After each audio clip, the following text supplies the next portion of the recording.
In today's video, I'm going to teach you how to get Sora 2 on PC.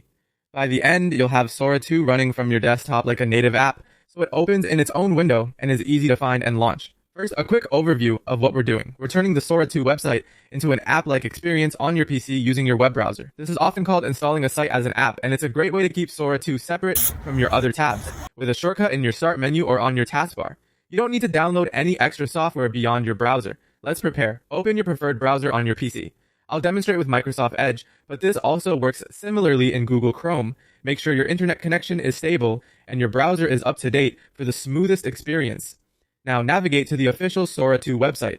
Verify you're on the correct site before proceeding. The install option only applies to the page you have open. Once you're on the Sora 2 home screen and everything has loaded, you're ready for the install process.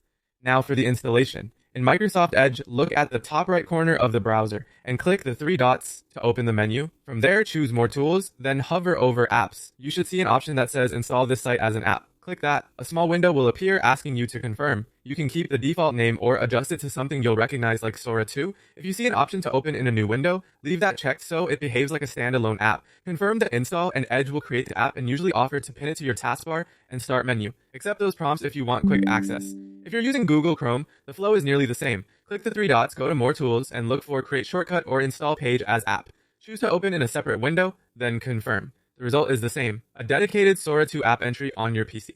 To launch Sora 2 in the future, use the shortcut on your desktop, start menu, or taskbar. The app updates automatically because it's powered by the website, so there's nothing you need to manage. If you ever want to remove it, right-click the shortcut and choose Uninstall or manage it from your browser's apps list. And if you don't see the install option, double-check you're on the correct site and that your browser is current. That's it. Sora 2 is now just a click away on your PC.